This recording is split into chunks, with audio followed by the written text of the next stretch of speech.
is joining us now at the table with the screams of "do your job" still fresh in your ears, I'm sure. What was that like for you? I'm wondering, because many people in that room had voted for you and now they're booing you. It had to be a humbling experience for you. I want to know what you were thinking at that moment. Doing a town hall like that, Gail, is part of our job. You know, we moved a couple times from a 400-person venue to a 1,200-person venue and ultimately to a 2,200-person venue because I wanted to have as big a conversation as I could with Arkansans and accommodate as many. Obviously, we had a lot of people in that room that disagreed with me. Did you know they were going to be that angry? I thought that there might be some strong passions there.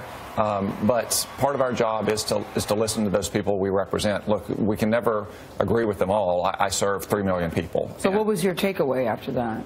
Well, you know, I tried to listen to their concerns, but also explain some of the reasons why, for instance, I think Obamacare, although I can see that it has helped some people, has helped or has hurt many more, and that I want to fix our health care system. Some of the things that we just heard there about people concerned about keeping their health insurance they have a pre-existing condition or not paying more, completely valid. I just think Obamacare has made those worse and that we can solve those problems in a better way. You've warned the party not to repeal Obamacare without a replacement ready to go. But the former House Speaker John Boehner has predicted that basically things aren't going to change much. I mean, he says Republicans never, ever agree on health care. Can you agree on health care? I think we're going to get to an agreement this year. Look, it took 15 months for the Democratic Congress to write Obamacare. I don't think it'll take us that long to write a replacement, but that's part of the democratic process. We're at home hearing from constituents like I did this week. We're back in Washington next week. This is going to be an open process with lots of input. I think we'll get to a position where we can pass legislation that's going to solve a lot of the problems that predate Obamacare and our health care system that Obamacare has made worse. So what is the replacement? Well, we're still going to be working on it, Nora.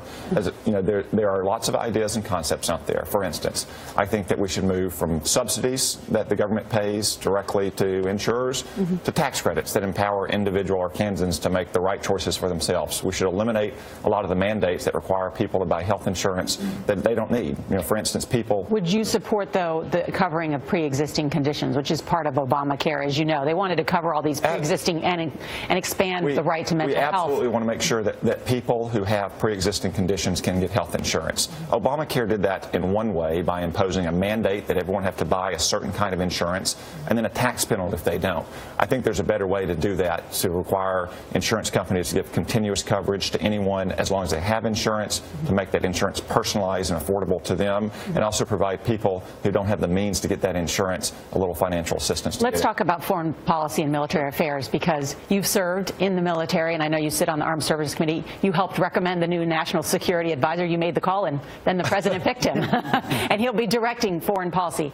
What is the Trump foreign policy? Well, I wouldn't say it was that direct. You know, H.R. McMaster is a legend in the Army, but he didn't necessarily have the highest profile in Washington. So I suggested General McMaster to the White House, and General McMaster, you know, met with the president, and obviously they hit it off. And I think he's going to be a great pick for the president, for this national security cabinet, and for the American people. Steve Bannon, speaking at the CPAC conference yesterday, the White House chief strategist, talked about the administration's goals of pursuing economic nationalism and what he called the deconstruction of the administrative state. What does that mean? What does that mean? Well, I think our administrative state has grown way too large over the last 100 years, really. Too many politicians in Congress, frankly, have been delegating the authority that we're supposed to possess to unelected officials in Washington, D.C. That's bad for our democracy. I think Congress needs to take more responsibility so we can be held accountable. All right, Senator Cotton, thank you very much for being with us.